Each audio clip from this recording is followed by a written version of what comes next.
ये limitations of if पढ़ना है, इफ़ देन हमने जो कल पढ़ा था इसमें प्रॉब्लम ये डिसएडवांटेज इसका क्या है। ये इसका डिसएडवांटेज है कि इसमें अगर जो कंडीशन एग्जीक्यूट होती है अगर तो वो ट्रू है तो वो तो एग्जीक्यूट हो जाती है, उसके लिए स्टेटमेंट्स होती हैं, लेकिन अगर वो फॉल्स है तो फिर ये कुछ भी नहीं बताता। इसके लिए कोई भी ऐसी स्टेटमेंट्स नहीं होती जो ये भी बताए कि ये फॉल्स है। तो सिर्फ एक ही ब्लॉक है जो अगर ट्रू है तो उसने एग्जीक्यूट होना, तो ये इसकी लिमिटेशन है। इसमें एक ये प्रोग्राम है, ये देखते हैं हम। प्राइवेट सब कमांड क्लिक में हम एक वेरिएबल हमने पहले दो बनाए हैं, n1 और n2 इंटीजर के।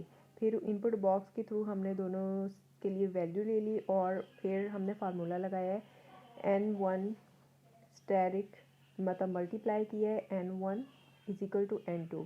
इसका मतलब ये है कि जैसे ऊपर प्रोग्राम में दिया हुआ है, write a program that inputs two number and finds if second number is square of first, कि जो सेकंड नंबर है वो इक्वल है फर्स्ट नंबर के स्क्वायर का। तो n1 इंटू n1 इसका मतलब है कि इसका स्क्वायर लें तो n जो पहले वाले का स्क्वायर लें तो वो इक्वल होगा n2 के। अब अगर वो इक्वल होगा तो मैसेज बॉक्स प्रिंट करवा देगा कि second number is square of first number, और एंड सब और एंड इफ और एंड सब, और अगर वो इक्वल नहीं है तो कुछ भी नहीं होगा। तो ये इस प्रोग्राम भी हमने इसमें देख लिया कि ये इसकी लिमिटेशन है। अब देखते हैं इफ़ देन एल्स स्ट्रक्चर। ये जो स्ट्रक्चर है ये टू वे है, टू वे डिसीजन होती है।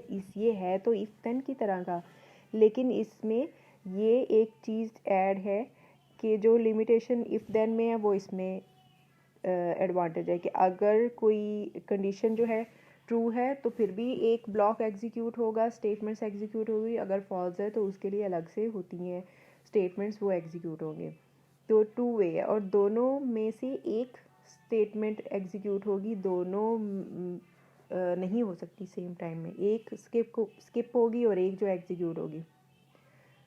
इसका सिंटैक्स है, पहले हम इफ़ लगाते हैं, देन और एल्स में हम इफ़ देन एल्स में क्या करते हैं, इफ़ फिर कंडीशन देन कीवर्ड है और इफ़ भी कीवर्ड है। कंडीशन कोई एक्सप्रेशन आएगी, कोई रिलेशनल एक्सप्रेशन हो सकती है, कोई और उसके बाद स्टेटमेंट्स होंगी। ये स्टेटमेंट्स किसके लिए, ट्रू के लिए। स्टेटमेंट्स और वन जो लिखा हुआ ना ये ट्रू स्टेटमेंट के लिए, ट्रू है स्टेटमेंट्स है। अगर कंडीशन ट्रू होती है तो ये स्टेटमेंट वन चलेगी।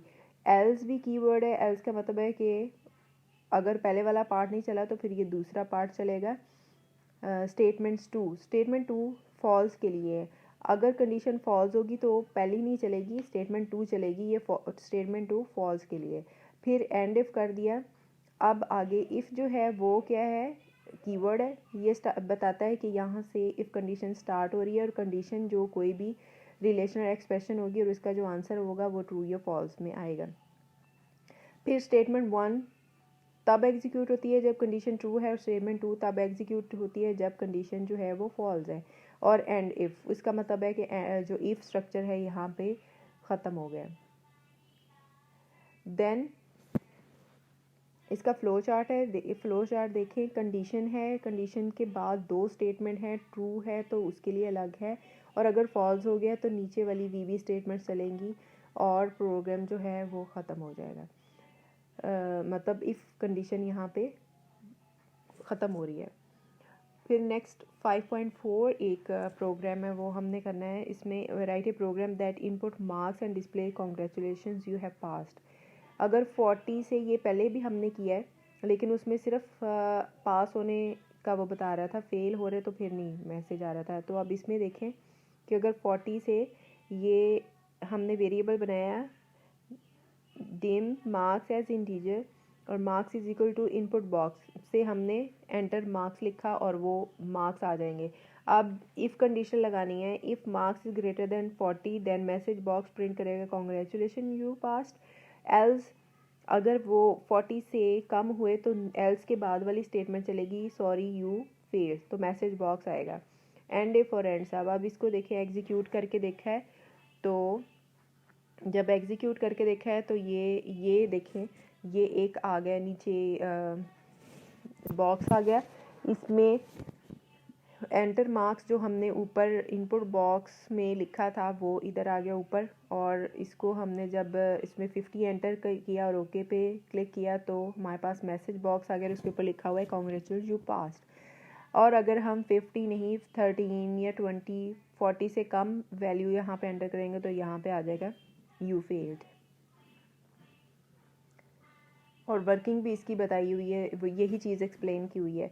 फिर 5.5 है write a program that inputs 2 number and find whether the second number is multiple of first number और नॉट मल्टीपल।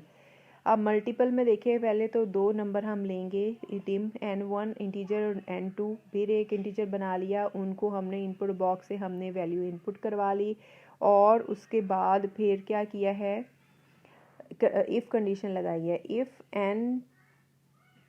n2 मतलब दूसरा नंबर जो है उसका मॉड लें n1 पे और वो इक्वल टू 0, मतलब पूरा पूरा डिवाइड हो रहा है। अगर n1 n2 पे पूरा पूरा डिवाइड हो रहा है तो मैसेज बॉक्स प्रिंट करेगा second number is multiple of first number. Else message box क्या प्रिंट करेगा, second number is not multiple of first number. तो आप सिर्फ ये मैसेज प्रिंट करवा सकते हैं बजाय इसके कि वैल्यूज़ प्रिंट करवाएं। तो इस तरह से आप लिख सकते हैं, और उसके बाद हम इसको जब एग्जीक्यूट करेंगे तो ऐसे ही होगा। अगर तो वो उसका मल्टीपल हुआ तो वो प्रिंट कर देगा, अदरवाइज़ वो नहीं। 5.6 जो